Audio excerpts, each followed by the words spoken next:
जय श्री हरि दोस्तों। आपको पता है अब देवशयनी एकादशी आ रही है और दुविधा में होंगे कि एकादशी का व्रत 24 को करूं या 25 को। चलिए आइए आपकी इस दुविधा को हम दूर करते हैं। दोस्तों पता है देवशयनी एकादशी को आषाढ़ी एकादशी या हरिशयनी एकादशी भी कहते हैं। बहुत लोग पद्मा एकादशी भी कहते हैं।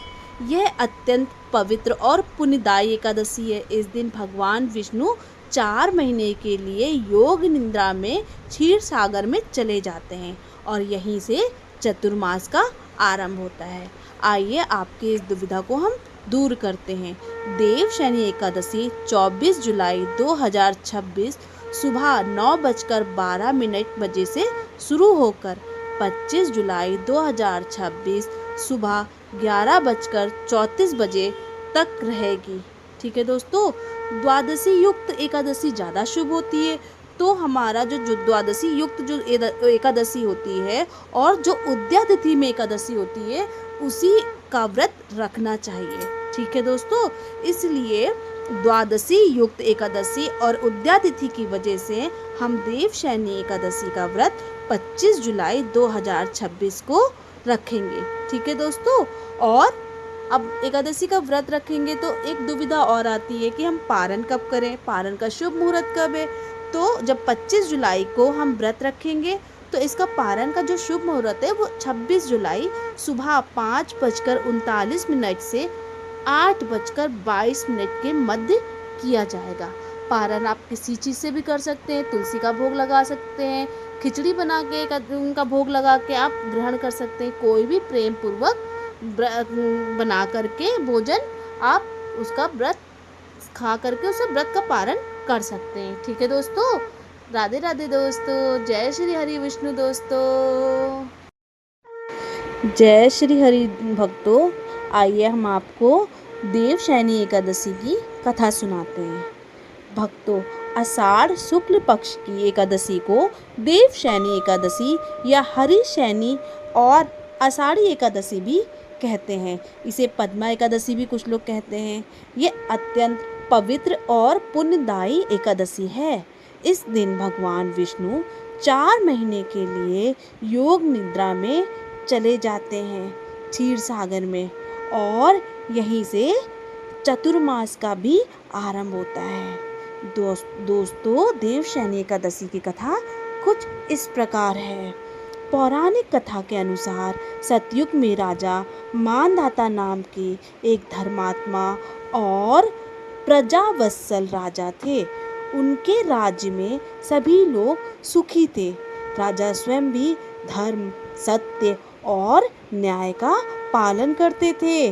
उनके राज्य में किसी भी प्रकार का अन्याय या अधर्म नहीं था।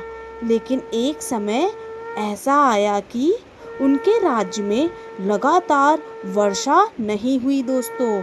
खेत सूख गए सारे और अन्न का भी अभाव हो गया और प्रजा अत्यंत दुखी हो गई। भूख और प्यास से तड़पने लगे, लोग परेशान होने लगे, है ना दोस्तों। तभी जो प्रजा ने राजा मानधाता से कहा, हे राजन, आप धर्मात्मा हैं, फिर भी हमारे राज्य में यह भयंकर अकाल क्यों पड़ा। राजा को अपनी प्रजा का, जो राजा थे उनको अपनी प्रजा का दुख देखकर बहुत पीड़ा हुई। उन्होंने सोचा कि अवश्य ही कोई कारण है जिससे देवता हमारे प्रसन्न नहीं हैं। समाधान खोजने के लिए राजा वन गए और उनके ऋषि थे उनके आश्रम पहुँचे। अंत में महान तपस्वी ऋषि अंगिरा के आश्रम पहुँचे और उन्हें प्रणाम करके अपने राज्य की स्थिति बताई। तभी ऋषि अंगिरा ने ध्यान लगाकर राजा को कहा, इस समय सतयुग है। सतयुग में तपस्या, धर्म का विशेष महत्व है। आप के राज्य में एक सूत कठोर तप कर रहा है जिसके कारण धर्म व्यवस्था में बाधा उत्पन्न हुई है। यदि उसका वध कर दिया जाए तो वर्षा हो सकती है। लेकिन धर्मात्मा राजा जो मानधाता ने कहा, हे मुनिवर, मैं निर्दोष व्यक्ति की हत्या नहीं कर सकता। कृपया कोई ऐसा उपाय बताएं जिससे मेरी प्रजा का कल्याण हो और किसी को कष्ट भी ना पहुँचे। राजा की यह जो बात है धर्मनिष्ठा को देखकर और वो उसके उसके करुणा और धर्मनिष्ठा को देखकर ऋषि अंगिरा बहुत प्रसन्न हुए। उन्होंने कहा, हे राजन, आप आषाढ़ शुक्ल पक्ष की देवशयनी एकादशी का व्रत करें। ठीक है दोस्तों, देवशयनी एकादशी का व्रत करें और अपनी पूरी प्रजा को यह भी व्रत करने को प्रेरित करें। भगवान श्री हरि विष्णु की श्रद्धापूर्वक पूजा करें। इस व्रत के अभाव से आपके राज्य का संकट दूर हो जाएगा। राजा मानधाता ने ऋषि की आज्ञा का पालन किया। उन्होंने स्वयं भी श्रद्धा और नियम पूर्वक देवशयनी एकादशी का व्रत किया और समस्त प्रजा ने भी भगवान श्री हरि विष्णु का पूजन भजन और उपवास किया दोस्तों। ठीक है दोस्तों, देवशयनी एकादशी का भगवान विष्णु की कृपा से शीघ्र ही घनघोर वर्षा हुई और जो नदियाँ थी वहाँ जल से भर गईं दोस्तों। खेतों में हरियाली लौट आई और राज्य में पुनः सुख समृद्धि छा गई। प्रजा अत्यंत प्रसन्न हुई और सभी ने भगवान श्री हरि की महिमा का गुणगान किया। इस प्रकार जो भी श्रद्धा नियम पूर्वक देवशयनी एकादशी का व्रत करता है उसे भगवान विष्णु की कृपा प्राप्त होती है दोस्तों। सभी कष्ट दूर होते हैं, पाप नष्ट होते हैं और अंत में उसे मोक्ष की प्राप्ति होती है दोस्तों। सभी लोग मिलकर प्रार्थना करिए। ठीक है दोस्तों, हे श्री हरि विष्णु, हमारे जीवन में धर्म, भक्ति, शांति और सद्बुद्धि प्रदान करें।